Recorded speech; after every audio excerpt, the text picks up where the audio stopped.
The jagged scar that ran from Maddox Owens' right temple to the edge of his jaw had been carved there by a man who tried to kill him when he was 20. But it was the invisible ones, the wounds that never fully healed, that kept him from looking people in the eye. Las Animas, Colorado was just another dust-filled stop on his endless journey through the territories, or so he thought until that fateful day in the summer of 1876. The early morning sun cast long shadows across the main street as Maddox guided his chestnut stallion toward the livery. 3 weeks of hard riding had left both of them bone-weary. The promise of a proper bed at the boarding house and a hot meal that wasn't cooked over a campfire had been the only thing keeping him in the saddle these past 2 days. Las Animas wasn't much to look at, just another frontier town clinging to existence along the Arkansas River, but it had everything a man like him needed. Anonymity. "Whoa there, Thunder," he murmured, patting the horse's neck as they came to a stop outside the stables. The horse snorted, as if sharing his relief that the journey had temporarily ended. Dismounting with practiced ease, Maddox winced as his boots hit the ground. At 32, he wasn't old by any means, but years of hard living had left their mark on his body just as surely as the knife had marked his face. He led Thunder into the livery, where a gangly stable boy no more than 16 rushed to assist him. "Take good care of him," Maddox instructed, his voice low and gravelly from disuse. "He's earned his rest." He fished a coin from his pocket and flipped it to the boy, who caught it with a grin. "Yes, sir, I'll treat him like he was my own." Maddox nodded and gathered his saddlebags.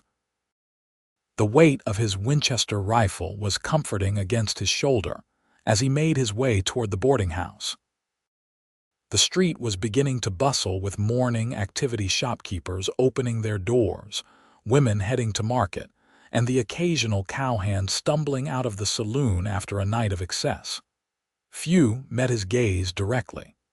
The scar had that effect on people. Mrs. Wilkins, the widow who ran the boarding house, barely glanced at his face when he inquired about a room. Her eyes, clouded with cataracts, seemed more focused on the color of his money than the marks on his skin. It was a refreshing change from the usual mix of pity and revulsion. "Room at the top of the stairs, last door on the left," she said, taking his payment. "Breakfast is at 7, dinner at 6. No liquor, no women, no trouble." "Yes, madam," he replied with a tip of his hat, simple rules he could follow. After depositing his belongings in the sparsely furnished room, Maddox made his way to the barber shop. A proper shave and haircut would be his first indulgence. The barber, a portly man with an impressive mustache, didn't flinch when Maddox sat in his chair, merely working his lather around the scar with practiced care. "Passing through or staying a while?" the barber asked, the razor scraping expertly against Maddox's stubbled jaw. "Haven't decided yet," Maddox replied, his eyes fixed on a spot on the wall. "Might look for work if there's any to be had." The barber nodded knowingly. "Chandler's Ranch is always hiring good men. Then there's the new railroad spur they're building. Plenty of work for a man willing to sweat." Maddox considered this. Ranch work was familiar territory, and the thought of open skies and honest labor held appeal after months of drifting. "Much obliged for the information," he said as the barber finished his work, wiping away the remaining lather with a warm towel. Clean-shaven and feeling marginally more human, Maddox stepped out onto the boardwalk. His stomach rumbled, reminding him that jerky and hardtack had been his primary sustenance for too long. The small cafe across from the general store seemed as good a place as any to remedy that situation. The bell above the door chimed softly as he entered, and several heads turned in his direction. Maddox kept his eyes down, finding an empty table in the corner where he could sit with his back to the wall an old habit from too many years watching for trouble. The cafe smelled of fresh bread and coffee, making his mouth water in anticipation. A soft voice interrupted his thoughts. "Coffee to start." Maddox looked up and felt something shift inside him, like the first tremor before an avalanche. The woman standing beside his table was perhaps 25, with auburn hair tucked beneath a simple cap and eyes the color of summer wheat. Unlike most, she didn't immediately look away when her gaze met his scarred face. "Yes, madam," he managed, his throat suddenly dry. "And whatever's hot from the kitchen." "Beef stew with biscuits today," she replied, a small smile playing at the corners of her mouth. "Best in the territory if my pa is to be believed." "Sounds perfect." Maddox watched as she moved away, her simple blue dress swaying with each step. There was something about her direct gaze that unsettled him, made him feel exposed in a way that had nothing to do with his scar. She returned moments later with a steaming mug of coffee and placed it before him. "I'm Olivia Zimmerman. My father and I run this place." "Maddox Owens," he replied, surprised at himself for offering his real name. Usually he gave only his first name, if anything at all. "Well, Mr. Owens, your stew will be up shortly." She hesitated, then added, "Welcome to Las Animas." As she walked away, Maddox found himself watching her, noting the confidence in her stride and the way she smiled at the other patrons, not the practiced smile of someone working for tips, but something genuine that reached her eyes. It had been a long time since he'd allowed himself to notice such things about a woman. The stew, when it arrived, lived up to its reputation. Hearty chunks of beef swimming in rich gravy, with vegetables that hadn't been dried and reconstituted over a campfire. The biscuits were light and fluffy, perfect for sopping up the last traces of gravy. Maddox ate with the focused appreciation of a man who'd gone too long without proper cooking. Olivia appeared at his side as he finished the last of his coffee. "Can I get you anything else, Mr. Owens?" "No, thank you," he replied, reaching for his money. The meal was excellent. She accepted his payment with a nod. "We open at 6 if you're looking for breakfast tomorrow." Maddox found himself saying, "I'll keep that in mind," though he rarely ate in the same place twice. Something about her straightforward manner made him want to return. The rest of the day passed in a blur of practicalities, purchasing supplies at the general store, inquiring about work at the livery, and listening to the local gossip without appearing too interested. By the time evening fell, Maddox had secured a week's worth of provisions and the promise of temporary work, helping to break horses at the Chandler Ranch, starting the day after tomorrow. He avoided the saloon, preferring the quiet of his room to the chaos of drunk cowboys and card games. Sleep came easier than usual, his dreams unusually free of the nightmares that typically plagued him. The morning dawned clear and bright, and Maddox found himself making his way to the cafe just as the first rays of sunlight touched the dusty streets. The smell of frying bacon and fresh coffee pulled him in like a beacon. Olivia looked up as he entered, recognition lighting her features. "Good morning, Mr. Owens. You're an early riser." "Old habits," he replied, taking the same corner table as before. The cafe was empty save for an elderly man nursing a cup of coffee at the counter. Olivia brought over a steaming mug and a menu, though Maddox suspected the offerings were limited. "What'll it be this morning?" "Eggs, bacon, and biscuits if you have them," she smiled. "Of course." "How do you like your eggs?" "Over easy." As she walked away, Maddox found himself admiring the way her hair caught the morning light, gleaming like polished copper where it escaped her cap. He quickly averted his gaze when she turned back toward him, focusing instead on his coffee as if it held the answers to questions he hadn't even formed yet. The food, when it arrived, was just as satisfying as the previous day's meal. Olivia checked on him periodically, refilling his coffee without being asked and offering a plate of preserves for his biscuits. Her manner was efficient but warm, and Maddox found himself responding with more than his usual monosyllables. "Have you found work yet?" she asked as she cleared his empty plate. "Starting at the Chandler Ranch tomorrow," he replied. "Breaking horses." Concern flickered across her face. "That's dangerous work," Maddox shrugged. "It's what I know, been doing it long, since I was 16. My pa had a small spread in Texas. Learned there." It was more information than he'd volunteered to anyone in years, and the realization made him uneasy. Olivia seemed to sense his discomfort and didn't press further. "Well, good luck," she said simply. "I hope you'll be a regular here while you're in town."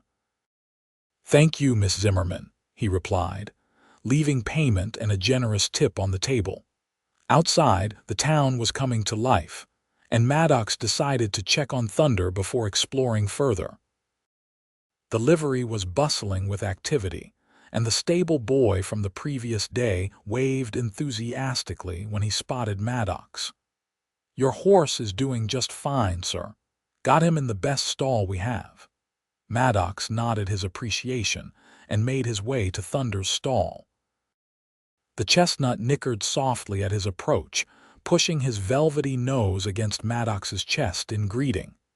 "Hey, boy," Maddox murmured, running his hand down the horse's neck. "Getting soft treatment, are you?" Thunder snorted as if to say he deserved no less. After checking that his saddle and gear were properly stored, Maddox made his way to the general store to pick up a few more items he'd need for his stay. The shop was crowded with townspeople, and he kept to himself, gathering his purchases efficiently. As he was paying, the bell over the door chimed and Olivia entered, carrying a basket over her arm. Her eyes met his across the store, and she offered a small smile of recognition. Maddox nodded in return, finishing his transaction quickly. On his way out, they nearly collided at the door. "Pardon me," he said, stepping back to let her pass. "No harm done, Mr. Owens," she replied. Then, hesitating slightly, she added, "If you're not busy this Sunday, the church has a social after services. Good way to meet folks in town." Maddox shifted uncomfortably. "I'm not much for socializing, Miss Zimmerman." "Everyone needs friends, Mr. Owens," she said simply. "Even those who think they don't." Before he could formulate a response, she was gone, moving toward the dry goods section with purpose. Maddox stood for a moment, oddly unsettled by the brief exchange, before continuing on his way.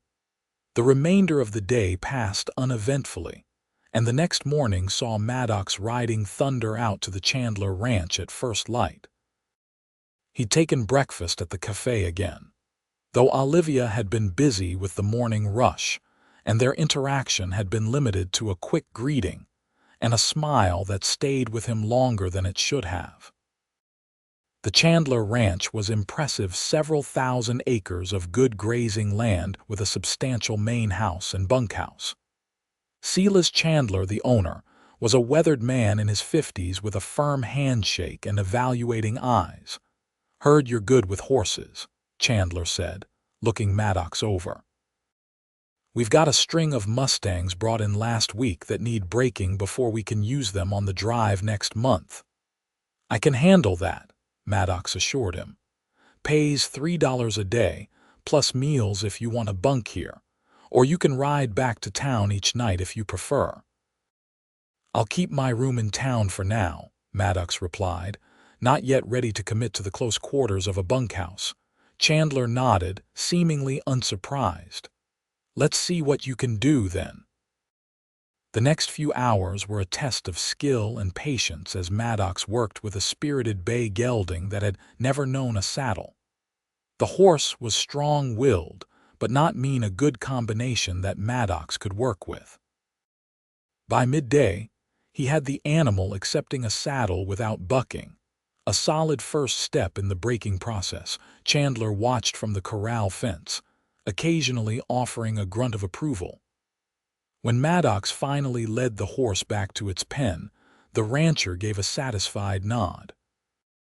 "You know your business," he acknowledged.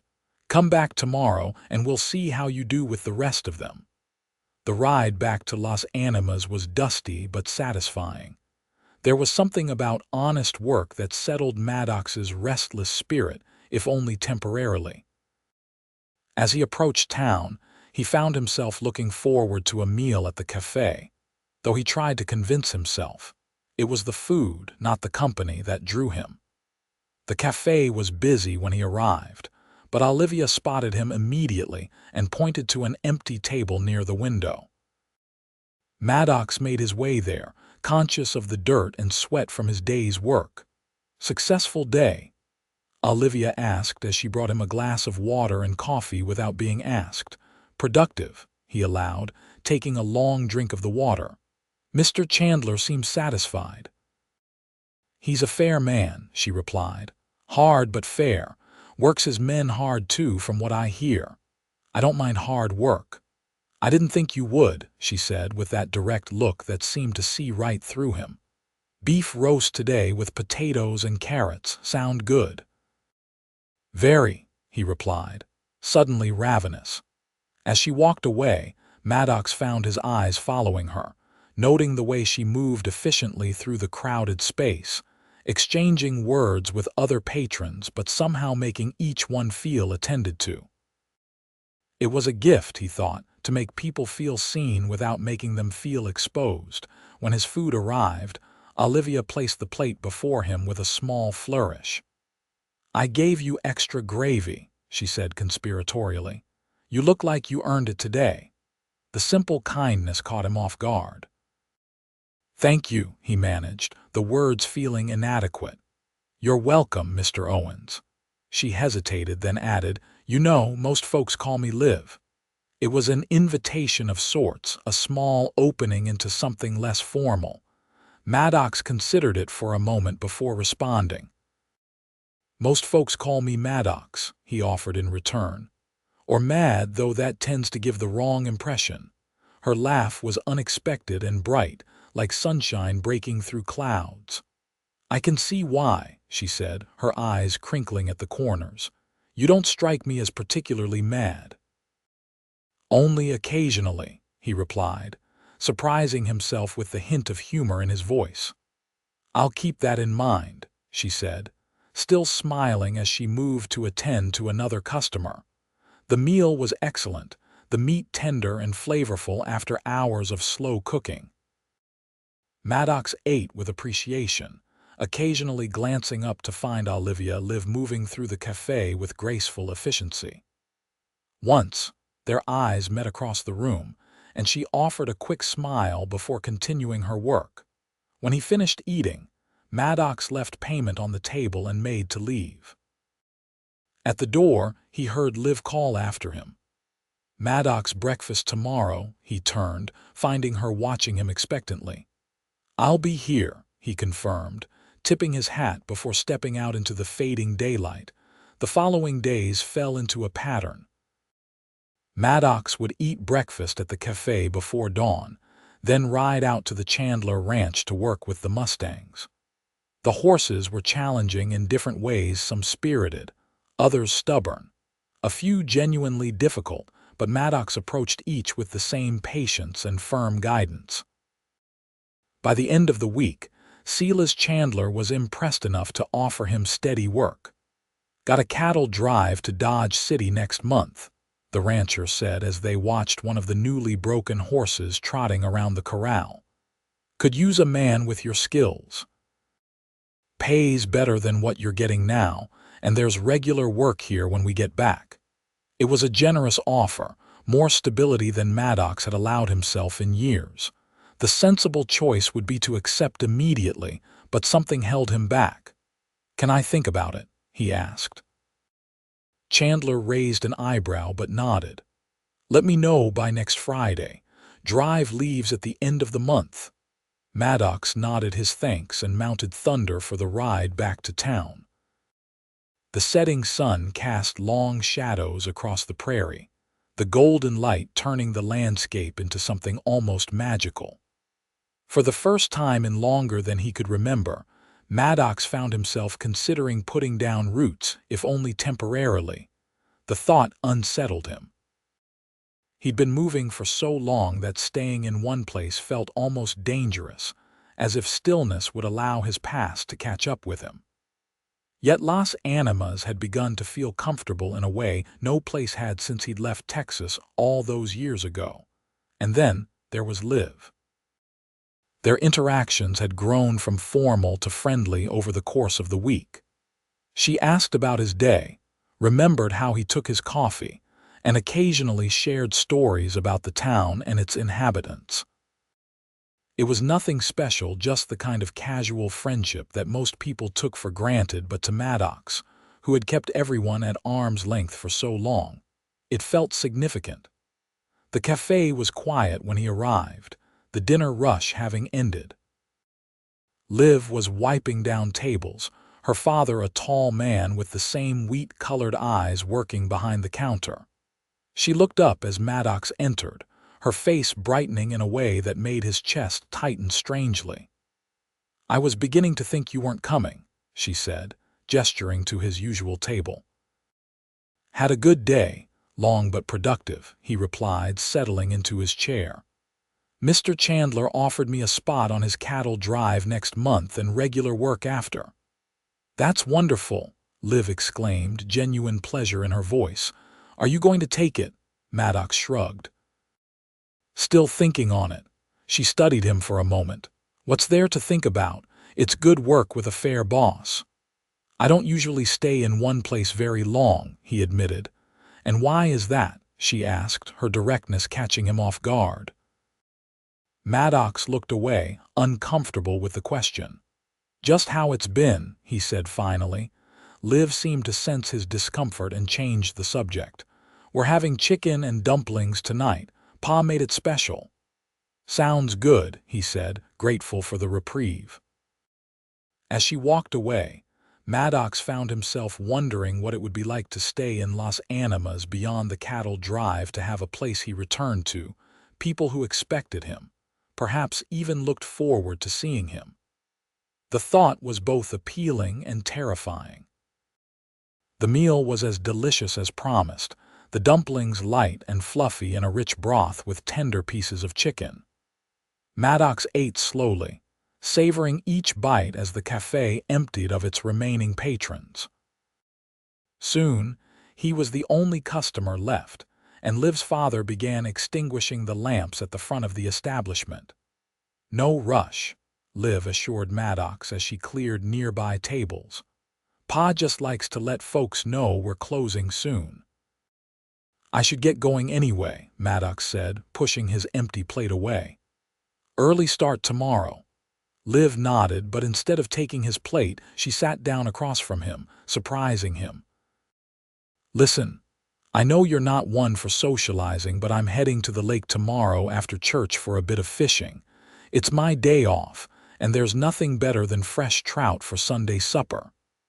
She paused, then added, "You're welcome to join me if you'd like." The invitation caught Maddox completely off guard. I haven't been fishing in years," he stammered. "It's like riding a horse," she replied with a smile. "You don't really forget how. Besides, I'm quite good.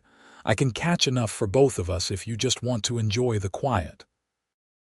Maddox should have declined immediately. Spending an afternoon alone with Liv went beyond the casual friendliness of the cafe. It suggested something more personal, a step into territory he'd avoided for a decade. Yet he found himself nodding slowly. "What time?" he asked, the words surprising him as much as they seemed to surprise her. "Really?" Liv's face lit up. "I usually head out after the noon meal, say 1 o'clock. I could meet you at the livery."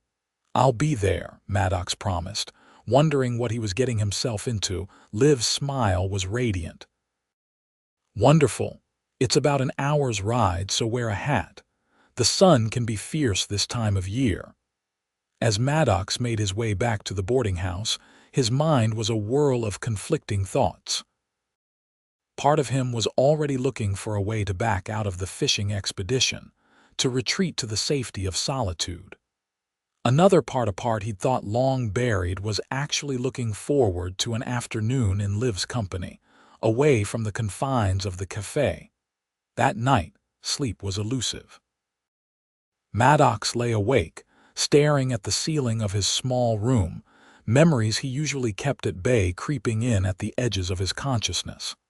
The last time he'd allowed himself to care about a woman had ended in tragedy.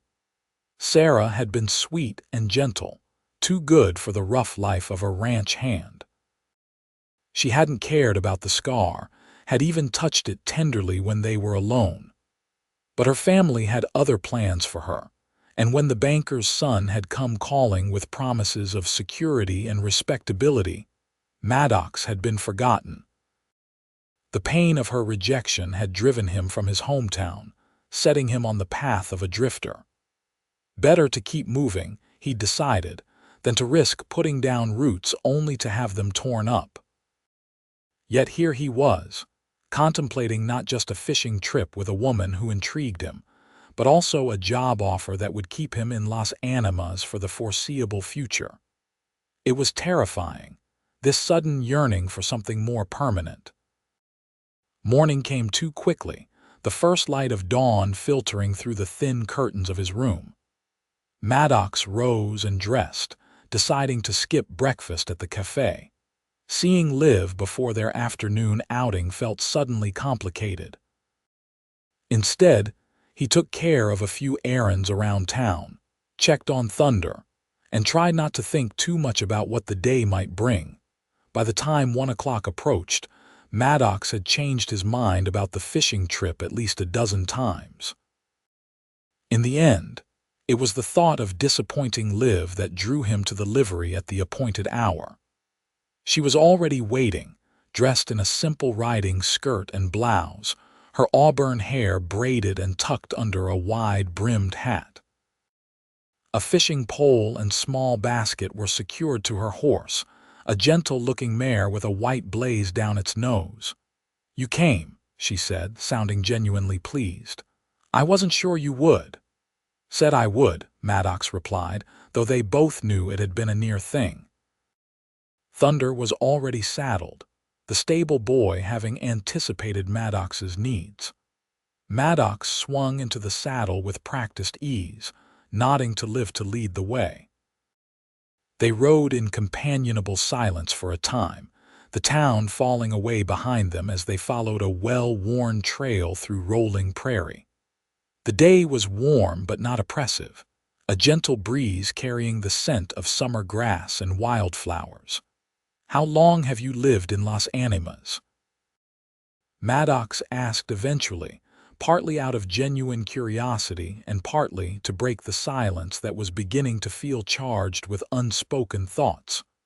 "All my life," Liv replied. "My parents came west from Pennsylvania when I was just a baby. Pa worked for the railroad at first, then saved enough to open the cafe after my mother died." "I'm sorry about your mother," Maddox said, meaning it. Liv shrugged slightly. "I was only 4 when she passed. Scarlet fever. I don't remember her much, except for the sound of her singing." She glanced at him. "What about your family?" Maddox was quiet for so long that Liv probably thought he wouldn't answer. "My father had a small cattle ranch outside of Abilene," he finally said. "Nothing fancy, but it was a good life. He died when I was 18. Heart just gave out one day while we were mending fences. And your mother died birthing my little sister when I was 10. The baby didn't make it either." Liv's expression softened with sympathy. "So you've been on your own since you were 18, more or less," Maddox acknowledged. "Sold the ranch after Pa died. It wasn't the same without him." "Is that when you started drifting?" "Not right away," Maddox said, suddenly uncomfortable with the personal turn of the conversation. "Look, there, is that the lake?" Liv allowed the change of subject, pointing to a gleam of water visible through a stand of cottonwoods. "That's it. Best fishing spot within riding distance of town. The lake was smaller than Maddox had expected, more of a large pond really, but clear and still, reflecting the blue of the sky and the surrounding trees. A small clearing at the edge provided a perfect spot to secure the horses and set up for fishing.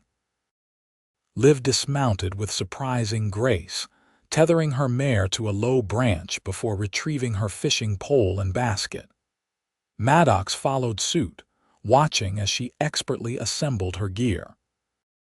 "There's another pole in the basket if you'd like to try your luck," she offered, "or you can just keep me company." Maddox considered the offer, then reached for the extra pole. "Might as well see if I remember how," he said. They settled side by side on a fallen log near the water's edge, baiting their hooks with worms Liv had brought along. The quiet of the place was soothing, broken only by the occasional splash of a fish or call of a bird. "This is nice," Liv said after they had cast their lines. "I come here whenever I can. It's peaceful." Maddox had to agree. There was something about the stillness of the water, the gentle rustle of leaves overhead, and Liv's undemanding presence beside him that eased the constant tension he carried in his shoulders. "You come out here alone?" he asked, suddenly concerned about her safety. "Usually," she replied with a small smile. "Though Pa worries, he'd be glad to know I had company today." The thought that he might be providing some measure of security for her was oddly satisfying. "It's a fair distance from town for a woman alone," he observed. Liv cast him a sidelong glance. "I can handle myself, Maddox. Been riding these trails since I was a girl." Then, as if to prove her point, she gave a quick jerk of her pole, setting the hook as her line went taut. "Got one." With practiced movements, she reeled in a decent-sized trout, its scales flashing silver in the sunlight. Maddox found himself grinning at her evident delight. "First catch of the day," she announced proudly, removing the hook and placing the fish in a small creel half filled with water. "Impressive," Maddox acknowledged.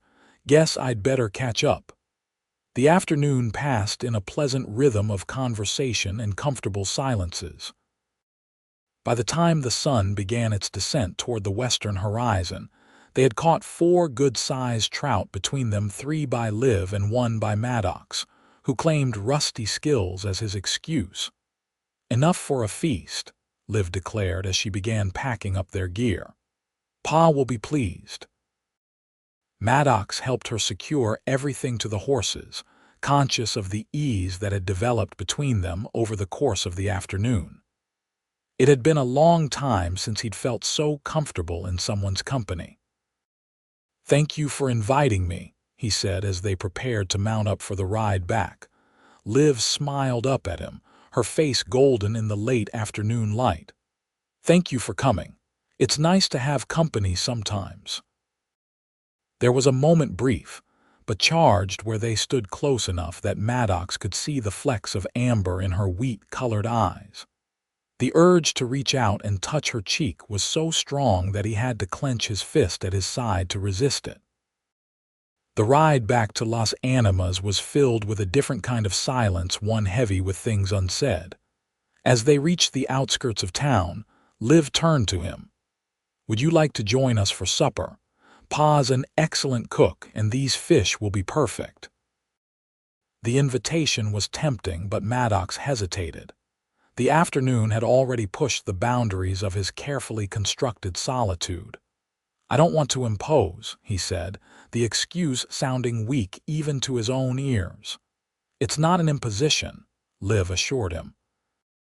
"Pa always cooks too much anyway, and he'd enjoy the company. He was asking about you just yesterday."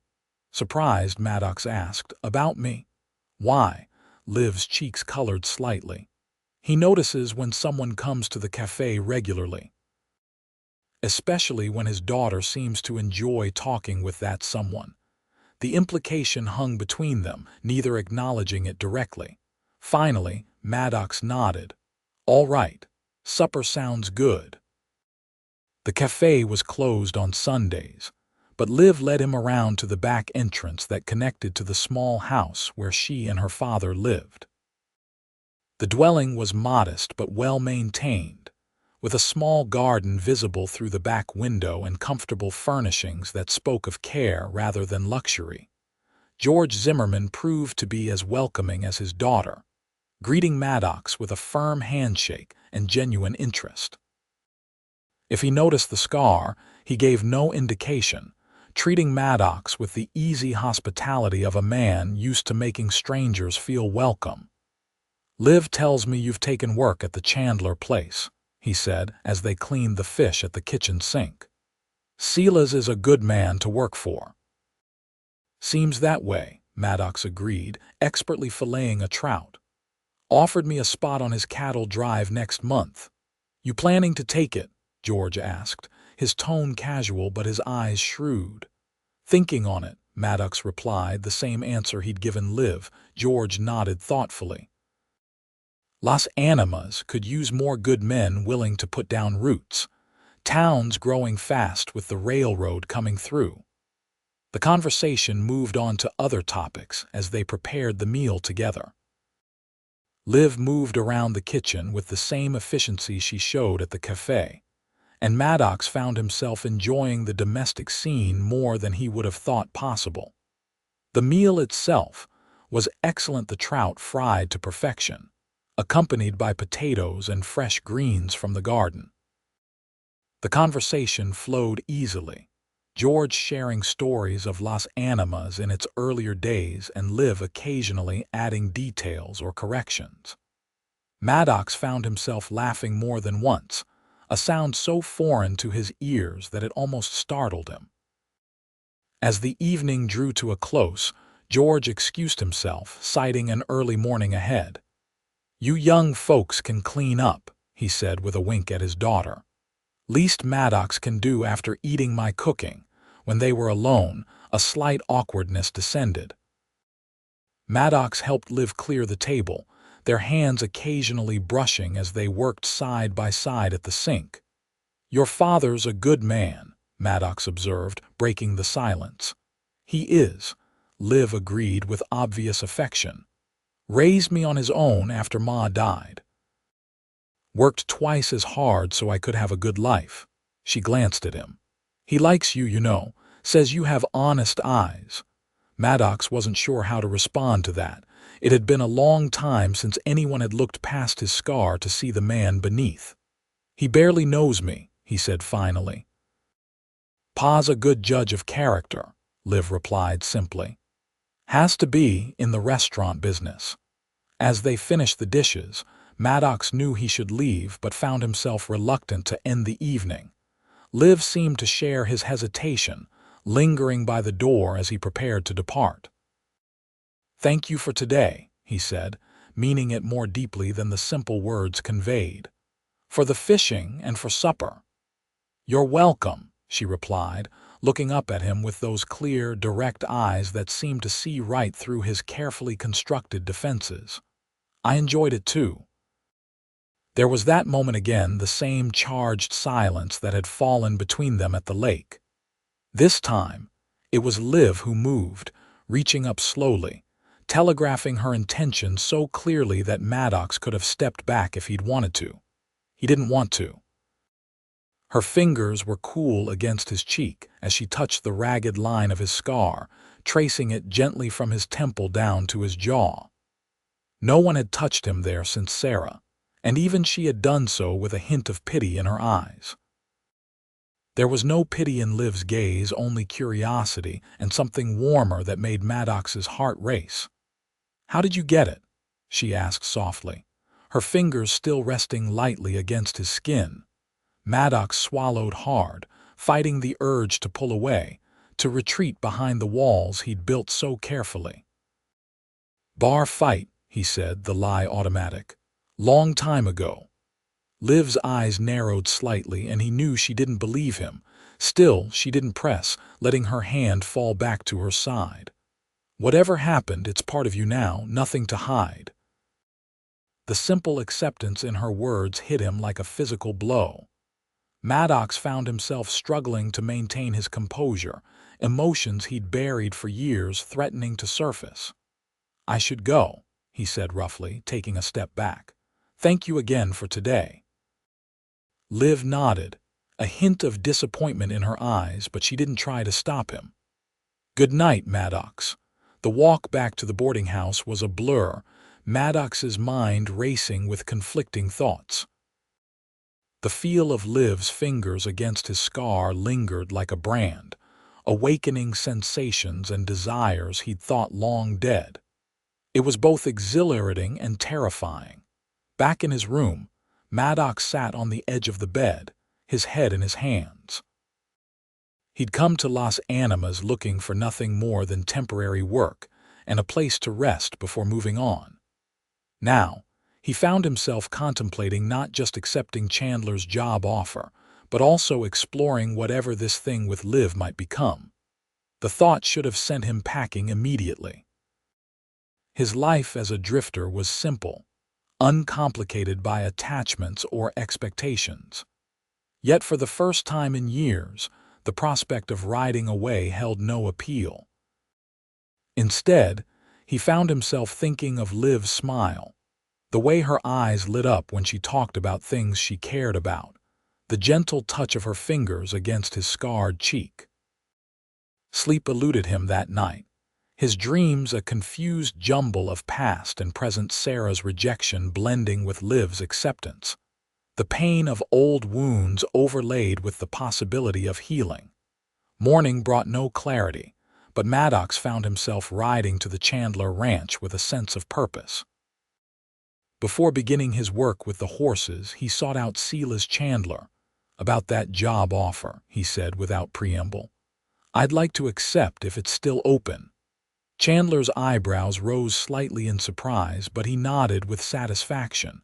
"Glad to hear it. We ride out on the 27th. Until then, keep working with those Mustangs." The decision made, Maddox threw himself into his work with renewed energy.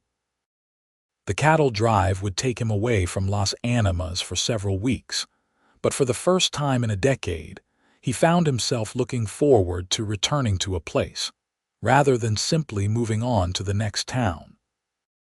That evening, he made his usual visit to the cafe, finding it busier than usual with a group of railroad workers occupying several tables.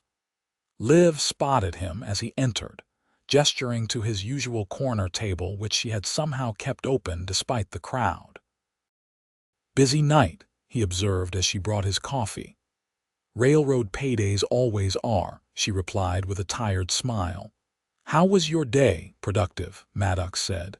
Then, after a moment's hesitation, he added, "I accepted Mr. Chandler's job offer, the cattle drive and the work after." Liv's face brightened.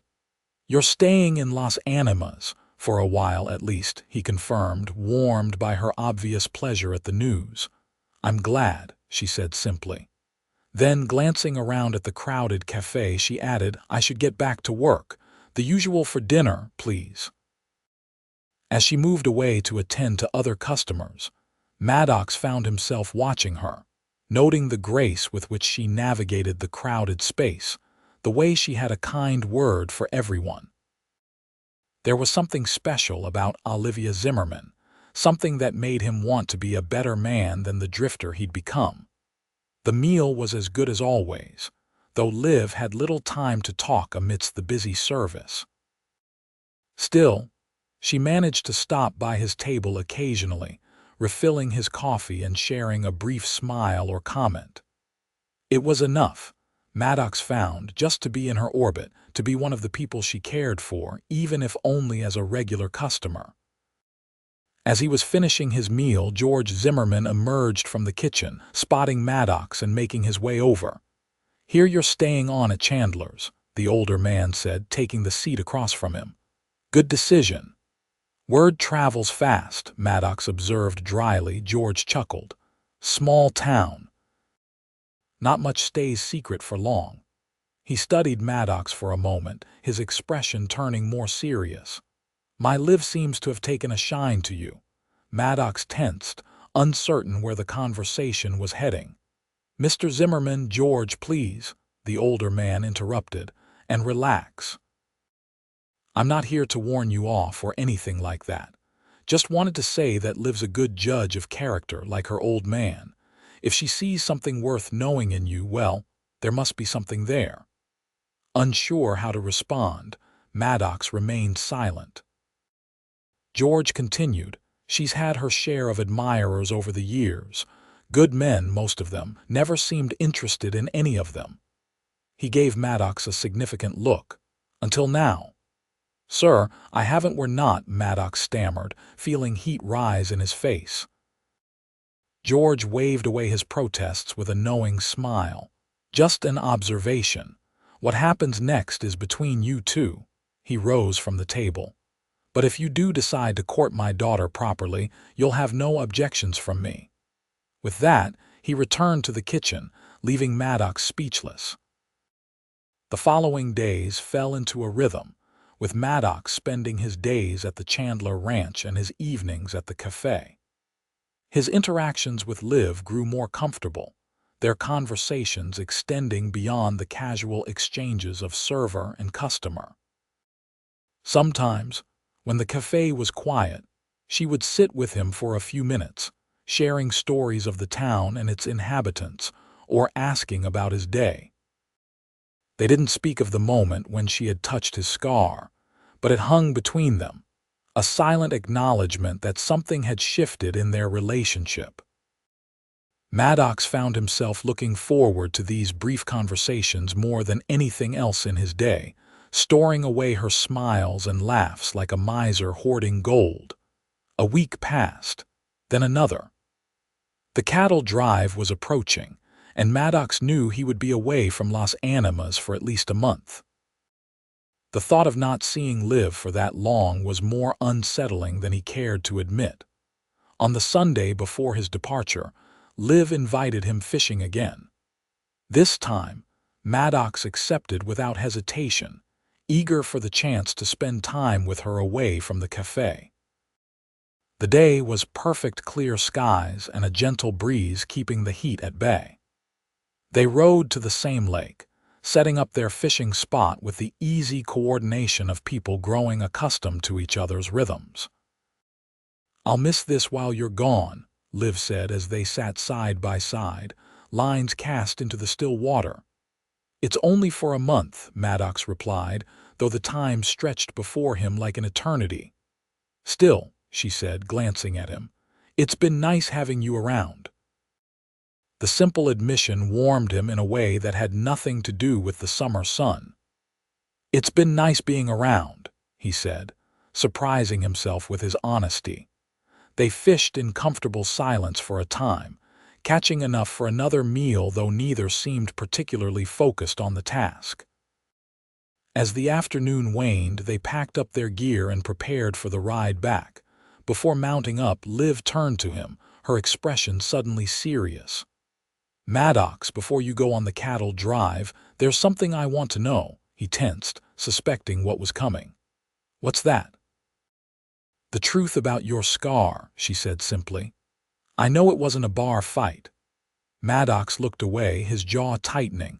The story wasn't one he shared, not with anyone, but Liv wasn't just anyone, not anymore. "You don't have to tell me," she added softly, "but I'd like to know." Taking a deep breath, Maddox made a decision. "Not here," he said finally. "On the ride back." Liv nodded, accepting his terms, and they mounted up for the journey home. They rode in silence for a time, Maddox gathering his thoughts, Liv patiently waiting. "It happened when I was 20, he began finally, eyes fixed on the trail ahead. "After my father died, I sold our ranch and took a job as a trail hand for a cattle outfit. We were driving a herd to Kansas City when we crossed paths with a gang of rustlers." Liv remained silent, listening intently as he continued. "They hit us at night, stampeded the cattle, shot 2 of our men. I was on watch and managed to get a shot off at one of them, winged him before they got away." Maddox's voice grew tighter. "We thought that was the end of it, but they followed us. 3 days later, I was in town getting supplies when two of them jumped me in an alley. He swallowed hard, the memory still vivid after all these years. One held me while the other pulled a knife. Said he was going to make sure I remembered what happens to men who shoot at them. His hand rose unconsciously to the scar. He started here. His finger traced the line from his temple and cut all the way down. Said he wanted to make sure no woman would ever look at me without disgust. Liv's sharp intake of breath was the only indication of her reaction. Maddox continued, wanting to get the story out now that he'd started. They left me there, bleeding. Probably would have died if the shopkeeper's wife hadn't heard the commotion and found me. Local doctor patched me up, but he wasn't much for fine stitching. A bitter laugh escaped him. Guess the rustler got what he wanted. I've seen how people look at me. Not everyone, Liv said quietly. Maddox glanced at her, finding no pity in her expression, only a deep, smoldering anger on his behalf. No, he acknowledged. Not everyone. They rode in silence for a few minutes before Liv spoke again. What happened to them? The men who did this? Don't know, Maddox admitted. I was laid up for weeks. By the time I could ride again, the trail boss had filed a report with the marshal, but nothing came of it. Rustlers move around, use different names. Hard to track. So you started moving too, Liv said, understanding dawning in her eyes. Never staying anywhere long enough for people to get used to the scar, or for you to see how they reacted to it. It was an insight so accurate it left Maddox momentarily speechless. He had never articulated his reasons for drifting so clearly, even to himself, but Liv had cut straight to the heart of it. Something like that, he acknowledged finally. They had reached the outskirts of Las Animas by then, the town's buildings visible in the distance. Liv guided her horse closer to Thunder, reaching across the space between them to place her hand on Maddox's arm. "Thank you for telling me," she said simply. "It can't have been easy." Maddox nodded, unable to form words around the emotion tightening his throat. The relief of sharing the story, of having Liv know the truth and not turn away, was overwhelming. As they approached the livery, Liv spoke again. "Would you come to supper again tonight? Just the three of us like before." "I'd like that," Maddox replied, finding that he truly would. The evening passed much like their previous Sunday meal, with good food and easy conversation. George told stories of his early days in Las Animas, making both Maddox and Liv laugh with tales of frontier mishaps and characters long gone. If he noticed the changed dynamic between his daughter and their guest, he gave no indication beyond an occasional knowing glance. As the evening drew to a close and George retired, Liv walked Maddox to the door. This time, the silence between them felt charged with possibility rather than awkwardness. "Be careful on the drive," Liv said, her hand resting lightly on his arm. "Dodge City can be rough." "I've been there before," Maddox assured her. "I know how to stay out of trouble." She smiled at that. "Somehow I doubt that." Then, rising on tiptoe, she pressed a soft kiss to his unscarred cheek. "Come back safe, Maddox Owens." The simple gesture left him speechless, his skin tingling where her lips had touched. Before he could formulate a response, Liv had stepped back, a faint blush coloring her cheeks. "Good night," she said softly, holding his gaze for a moment before closing the door. Maddox stood on the porch for a long moment, his hand rising to touch the spot where she had kissed him. Something profound had shifted between them, something that both exhilarated and terrified him. For the first time in years, he found himself caring deeply what someone else thought, how they felt about him. It was a vulnerability he had avoided for so long that he hardly recognized the sensation. Yet as he walked back to the boarding house under a canopy of stars, Maddox felt lighter somehow, as if a burden he had carried for years had been partially lifted. Liv knew the truth about his scar, had heard the ugly story behind it, and still looked at him with warmth in her eyes. Still touched him without hesitation or revulsion. The cattle drive departed Las Animas 3 days later, a massive undertaking involving 20 cowboys, 2,000 head of cattle, and a chuck wagon loaded with supplies for the month-long journey. Maddox took his place in the lineup, his skills with horses earning him a position as one of the more experienced hands rather than a raw recruit. The morning of their departure, he had stopped at the cafe for a final breakfast. Liv had been busy with the rush of cowboys all getting their last hot meal before the trail, but she had managed to slip him a small package with his food. "Don't open it until you're on the trail," she had said with a mysterious smile. Now, as the herd moved slowly eastward, the town disappearing behind them, Maddox reached into his saddlebag and pulled out the package. Unwrapping it carefully, he found a small tin of salve with a note in Liv's neat handwriting, "For trail dust and memories. Come back safe." Liv opening the tin, he caught the familiar scent of the herbal salve she sometimes used on her hands when they were chapped from dishwater. It was a practical gift, useful for the dry, dusty conditions of the trail, but the thought behind it, that she had wanted to give him something of herself to carry, touched him deeply. The first week on the trail was uneventful, the cattle moving at a steady pace across the eastern Colorado plains. Maddox fell easily into the routine of the drive up before dawn, in the saddle all day keeping the herd moving, nights spent under the stars with only brief snatches of sleep between watches. The work was hard but familiar, the kind of honest labor that left a man too tired for troubled thoughts. Yet in the quiet moments, usually during his night watch when the only sounds were the occasional lowing of cattle and the soft snores of the other men, Maddox found his thoughts returning to Las Animas and to Liv. He would take out the tin of salve, inhaling its herbal scent, and allow himself to remember the touch of her fingers against his scar, the press of her lips against his cheek. It was during one such night watch, about 2 weeks into the drive, that Silas Chandler found him sitting on a rock overlooking the sleeping herd, the tin open in his hands. "Gift from someone special?" the rancher asked, settling beside him with a grunt. Maddox quickly closed the tin, embarrassed to be caught in such a sentimental moment. "Just something for trail dust," he muttered. Chandler chuckled knowingly. Must be powerful stuff to keep a man smiling like that in the middle of a night watch. Unsure how to respond, Maddox remained silent. "Zimmerman girl, isn't it?" Chandler continued, lighting a cigarette.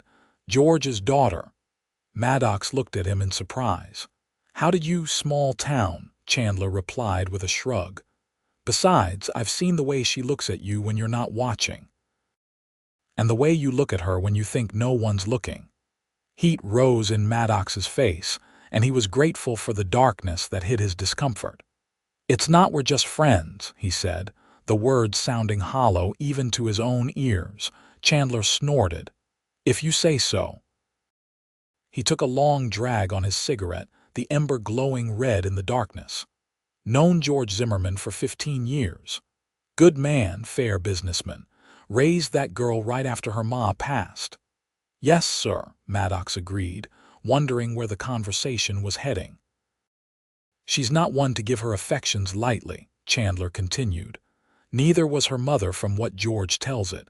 One of those women who knows her own mind and heart." He glanced sideways at Maddox. "Rare quality, that." Maddox nodded, thinking of Liv's directness, her unwavering gaze when she looked at him. "Yes, sir," he said again. Chandler stood, flicking away the remains of his cigarette. "Just something to think about on those long night watches," he said. "A man could do a lot worse than setting down roots with a woman like that."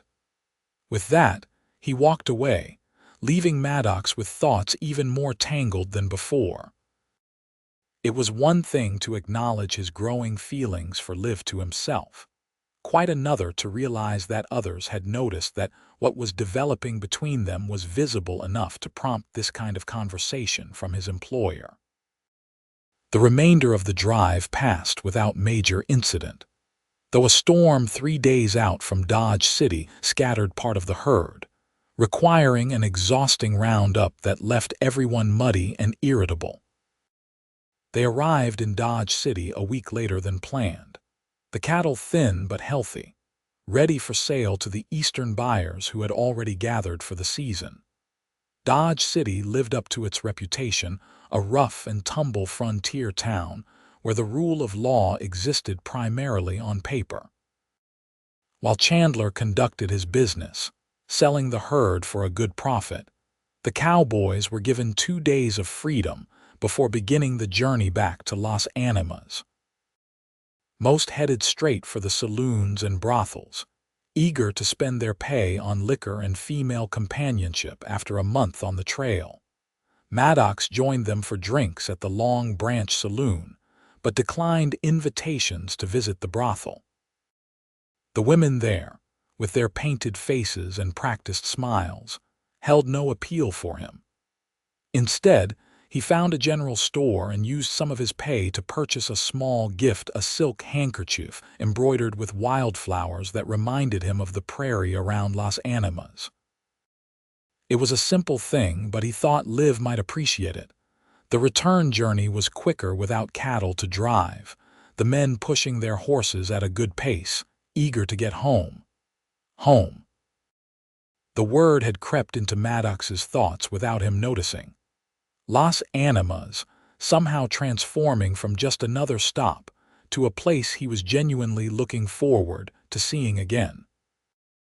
As they rode into town on a bright September afternoon, Maddox found his eyes drawn immediately to the cafe, searching for a glimpse of auburn hair. The streets were busy with the usual afternoon activity, townspeople going about their business, children playing in the shade of awnings to escape the late summer heat. Chandler dismissed the men with instructions to report back in 2 days for their final pay, and Maddox headed to the livery to settle thunder. The stable boy greeted him enthusiastically, reporting that the horse had been well cared for in his absence.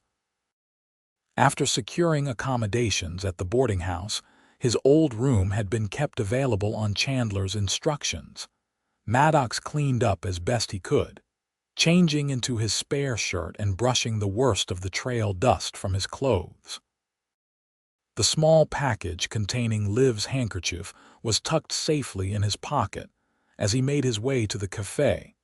The dinner rush was in full swing when he arrived, every table occupied with townspeople and travelers alike. Maddox hesitated in the doorway, suddenly uncertain of his welcome after more than a month away. Before he could retreat, however, he heard Liv's voice cutting through the din of conversation. Maddox.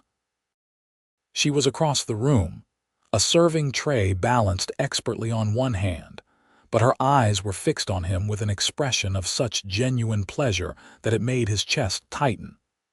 Setting the tray down at a nearby table, she made her way to him, weaving between the crowded tables with practiced ease. "You're back," she said simply, stopping just short of touching him, though he could see the impulse in the way her hands twitched at her sides. "Just rode in," he replied, suddenly acutely aware of his travel-worn appearance. "Should have cleaned up better before coming here." "Nonsense," Liv said with a smile. "You look fine. Tired, but fine." She glanced around at the crowded cafe. "We're swamped right now, but if you can wait an hour or so, I'll be finished for the night." "I can wait," Maddox assured her, finding an empty spot at the counter. She flashed him another smile before returning to her duties, moving through the room with her usual efficiency. Maddox watched her work, noting the easy way she interacted with the customers, the genuine warmth in her smile. Several times, she caught his eye across the room, her expression softening momentarily before she returned her attention to the task at hand. George emerged from the kitchen long enough to spot Maddox and offer a welcoming nod. "Good to have you back, son," he called over the noise of the cafe. "Liv's been counting the days." The casual revelation sent a surge of warmth through Maddox. She had been thinking of him, waiting for his return. The thought was both terrifying and exhilarating. As promised, the crowd began to thin after an hour, the dinner rush giving way to a quieter evening. Liv approached his spot at the counter, looking slightly flushed from her exertions but smiling. "Have you eaten?" she asked. "Not yet," Maddox admitted, suddenly realizing how hungry he was. Trail food, while filling, left much to be desired in terms of flavor. "Let me fix you a plate," she offered. "Pa made a roast that's been popular tonight." The meal, when it arrived, was everything Maddox had dreamed of during the long nights on the trail: tender meat, fluffy potatoes, and fresh vegetables, all swimming in rich gravy. He ate with appreciative enthusiasm, only then realizing how much he had missed proper cooking. "Good?" Liv asked, watching him with obvious satisfaction. "Perfect," he confirmed between bites. She busied herself with closing tasks as he ate, wiping down tables and preparing the cafe for the next day's service. By the time Maddox had finished his meal, the last of the customers had departed and George was locking up the front door. "Take a walk with me?" Liv asked, untying her apron. "It's a beautiful evening." Maddox nodded, suddenly nervous. "I'd like that." They bid George good night and stepped out into the cooling evening air. The sun had set, but a soft twilight lingered, painting the western sky in shades of purple and gold. Without discussion, they turned toward the small park at the edge of town, a quiet space with a few benches and a view of the distant mountains. "How was the drive?" Liv asked as they walked side by side, close enough that their hands occasionally brushed. "Long," Maddox replied honestly. "Hot, dusty, and tiring, but successful. Mr. Chandler got a good price for the herd." "And you? Any trouble?" "None worth mentioning," he assured her. "Though I did think of you when we rode through a field of wildflowers that reminded me of the ones near the lake." The admission slipped out more easily than he would have expected, and Maddox found himself reaching into his pocket. "That reminds me I brought you something. It's nothing fancy, but—" He pulled out the small package, carefully wrapped in brown paper, and handed it to her. Liv looked surprised but pleased, opening it with careful fingers. "Oh, Maddox," she breathed, running her fingers over the embroidered wildflowers on the silk handkerchief. "It's beautiful." "Reminded me of home," he said simply, then realized what he'd said. "I mean of here, Las Animas." Liv looked up at him, her eyes soft in the fading light. "Is that what Las Animas is becoming? Home?" It was a question Maddox had been asking himself throughout the journey back. Now, looking at Liv's upturned face, the answer seemed clearer than ever before. "I think it might be," he admitted. "If there's reason enough to stay." They had reached the park now, and Liv led him to a bench beneath a large cottonwood tree. As they sat, she carefully folded the handkerchief and tucked it into her pocket, then turned to face him fully. "I missed you," she said directly, in that way she had of cutting through pretense. "More than I expected to." The simple honesty of her statement demanded equal honesty in return. "I missed you too," Maddox said, the words feeling strange but right on his tongue. "Thought of you often." "Did the salve help?" she asked with a small smile. Maddox nodded. "Very much, not just for trail dust." "What else then?" Her voice was soft, encouraging. "For memories," he said, echoing her note. "When things were quiet, usually during night watch, I'd open it just to smell it." "Reminded me of you." The admission hung between them, more revealing than Maddox had intended but impossible to take back. Liv's expression softened and she reached out slowly, her intention clear. giving him time to pull away if he wished. He didn't. Her fingers were cool against his cheek as she traced the scar again, the touch gentle but without hesitation. "I thought about this too," she said quietly. "About how brave you must have been to survive such a thing and keep going."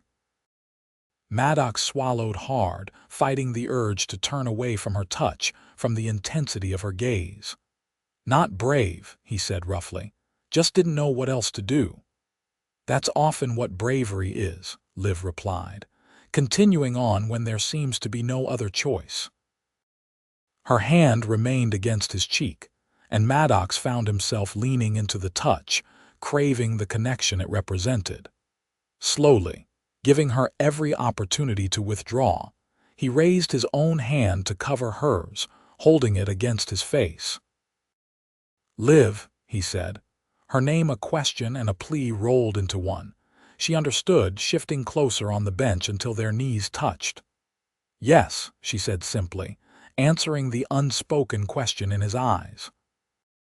Maddox leaned forward, hesitating just a breath away from her lips, still half expecting her to pull back, to reconsider. Instead, Liv closed the distance between them, pressing her mouth to his in a kiss that was gentle but unmistakably certain. It had been so long since Maddox had kissed anyone that he was momentarily frozen, overwhelmed by the sensation. Then, instinct took over, and he was kissing her back, his hand moving to cup the nape of her neck, fingers threading through the soft hair that had escaped her practical bun. The kiss deepened naturally, a sharing of breath and warmth that spoke of longing and homecoming all at once. When they finally broke apart, both slightly breathless, Liv rested her forehead against his, her eyes closed.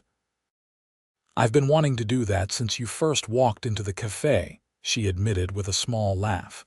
"Even with your trail dust and that grumpy expression." Maddox chuckled, the sound rusty but genuine. "I wasn't grumpy." "You absolutely were," she countered, pulling back to look at him properly. "Like a bear with a thorn in its paw." "And you decided to pull out the thorn?" he asked, half joking. Liv's expression turned serious. "I decided you were worth knowing, scars and all." The simple statement hit him with unexpected force, stirring emotions he had kept buried for too long. Without conscious thought, he pulled her closer, kissing her again with an intensity that surprised them both. Liv responded in kind, her arms wrapping around his neck, eliminating any space between them. When they parted again, the twilight had deepened to true night, stars beginning to appear in the darkening sky above. Liv's cheeks were flushed, her hair further disheveled, and Maddox thought she had never looked more beautiful.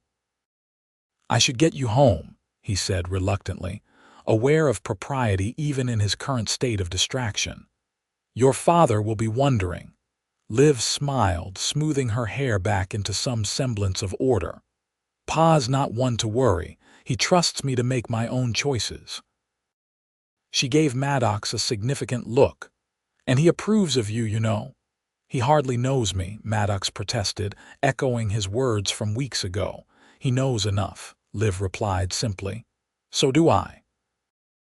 They walked back to the cafe hand in hand, their fingers intertwined in a way that felt both new and somehow familiar.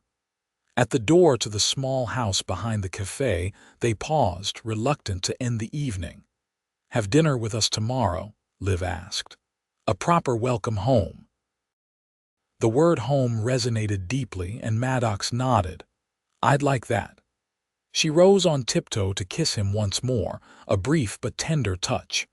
"Good night, Maddox." "Good night, Liv," he replied, waiting until she was safely inside before turning toward the boarding house. The walk back was a blur, Maddox's mind too full of the evening's developments to notice much about his surroundings. The taste of Liv's lips, the feel of her hand in his, the way she had touched his scar without hesitation or revulsion, it all swirled together in a heady mix that left him feeling both exhilarated and terrified. For so long, he had defined himself by his scar, by the rejection and fear it often inspired in others. Liv's acceptance of him challenged everything he had come to believe about himself over the past decade. It was as if she had reached past the defensive walls he had built and touched something he had thought long dead. The following days passed in a whirl of activity and emotion. Maddox collected his pay from Chandler, who offered him a permanent position as horse trainer and wrangler at a salary higher than Maddox had expected. He accepted without hesitation, the decision feeling right in a way few choices had in recent years. With steady work secured, Maddox moved from the boarding house to a small cabin on the edge of town that one of the ranch hands had recently vacated. It was a simple dwelling, just 2 rooms and a lean-to for thunder, but it was clean and solid, with a good roof and a fireplace that would keep it warm in the coming winter months. Liv helped him settle in, bringing curtains for the windows and a colorful quilt for the bed that she had made herself years ago. "Every home needs something handmade," she explained when he protested that it was too fine a gift. "Otherwise it's just shelter, not home." The word home had begun to appear more frequently in their conversations, a tacit acknowledgement that what was growing between them was not temporary or casual. They spent as much time together as their respective work allowed: dinners with George, Sunday afternoons at the lake, walks in the evening when the cafe closed. Each day, Maddox found himself opening up a little more, sharing stories of his past that he had kept hidden for years. Liv listened without judgment, offering comfort when needed but never pity. In turn, she shared her own hopes and fears, her dream of perhaps expanding the cafe one day, her occasional longing for the mother she barely remembered, her worries about her father's health as he grew older. It was a kind of intimacy Maddox had never experienced, this gradual revealing of souls. Physical intimacy developed alongside it, their kisses growing more heated, hands beginning to explore with increasing boldness. But both respected the boundaries of propriety, aware that in a small town like Las Animas, reputations were easily damaged. As autumn deepened toward winter, Maddox found himself contemplating a future he had never dared imagine before.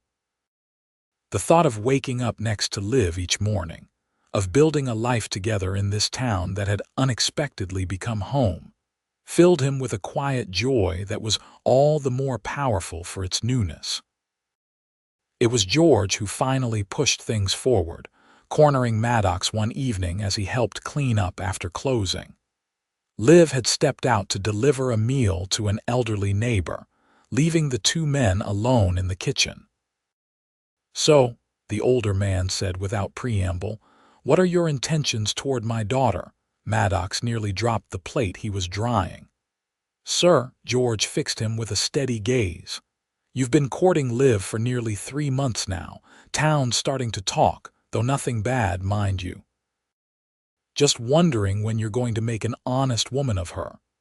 The directness of the question shouldn't have surprised Maddox, given that Liv had inherited her forthrightness from somewhere, but it still caught him off guard. I haven't," he stammered, then took a deep breath. "I haven't asked her yet because I wasn't sure if she would say yes," George snorted. "Boy, that girl has been in love with you since about a week after you rode into town. Anyone with eyes can see it." His expression softened slightly. "And anyone can see you love her too, though you might not have admitted it to yourself yet." The words hung in the air between them, a truth Maddox had been circling but not quite facing head-on. Did he love Liv? The answer came with surprising clarity. Yes, without question or reservation.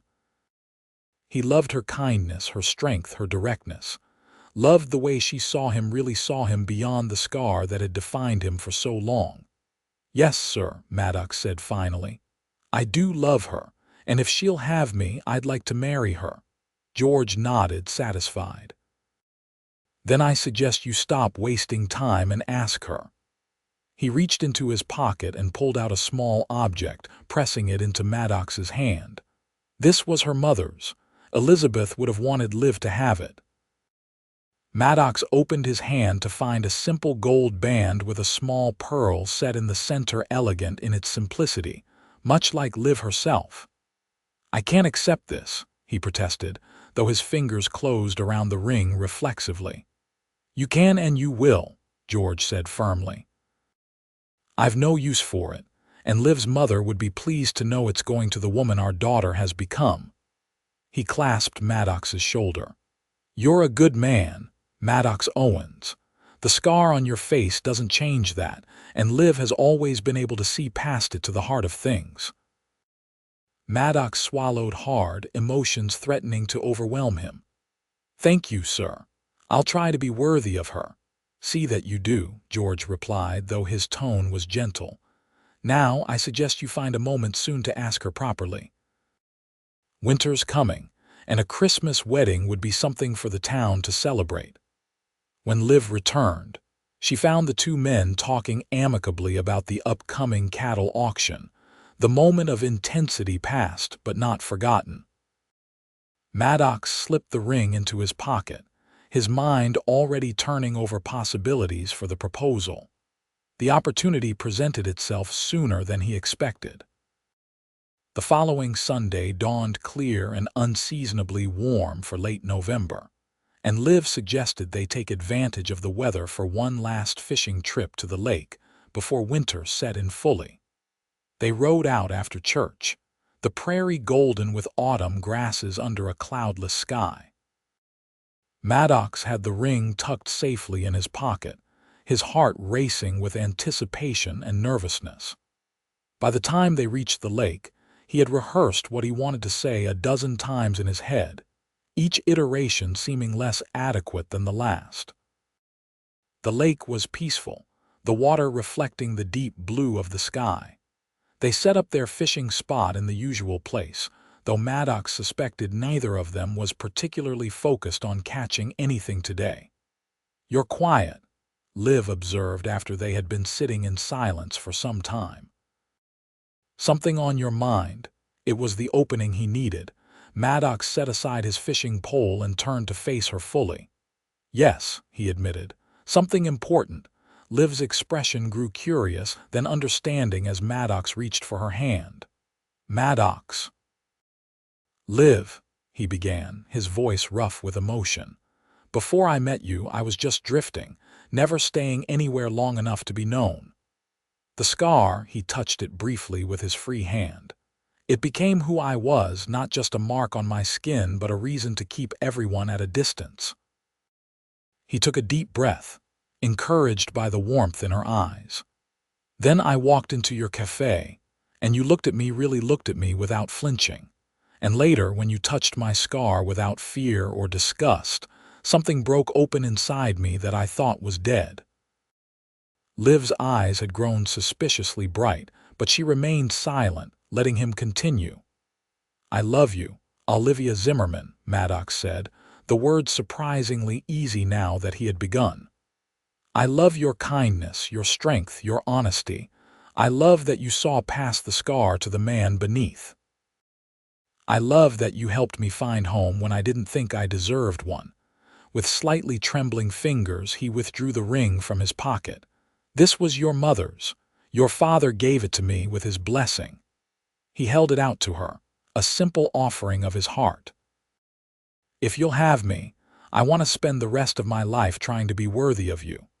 Will you marry me, Liv?" For a moment, Liv seemed speechless, tears spilling onto her cheeks. Then she launched herself at him with such force that they both nearly toppled off the log.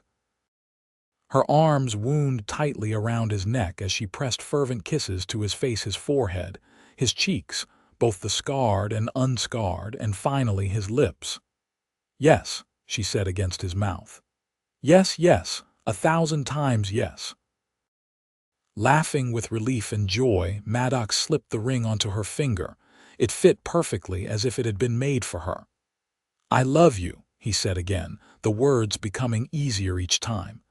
"And I love you," Liv replied, her eyes shining with happiness. "Scars and all, Maddox Owens, all of you." They returned to town late that afternoon, their fishing forgotten in the celebration of their engagement. George was waiting at the cafe, a knowing smile spreading across his face when he spotted the ring on his daughter's finger. "About time," he said gruffly, though his eyes were suspiciously damp as he embraced them both. "Welcome to the family, son." News of their engagement spread quickly through Las Animas, met with general approval and good wishes. The town had watched their courtship with interest, and many expressed pleasure that the quiet cowboy with the scarred face had found happiness with the cafe owner's daughter. Preparations for a Christmas wedding began immediately, with Liv and her friends from the church sewing a wedding dress and planning the small reception that would follow the ceremony. Maddox found himself welcomed into a community in a way he had never experienced before, accepted not just as Liv's intended but as a valued member of Las Animas in his own right. Silas Chandler, upon hearing the news, offered Maddox a promotion to foreman, citing his steady work and good judgment with the horses. The position came with a substantial raise, enough that Maddox could begin making improvements to the small cabin that would become their first home together.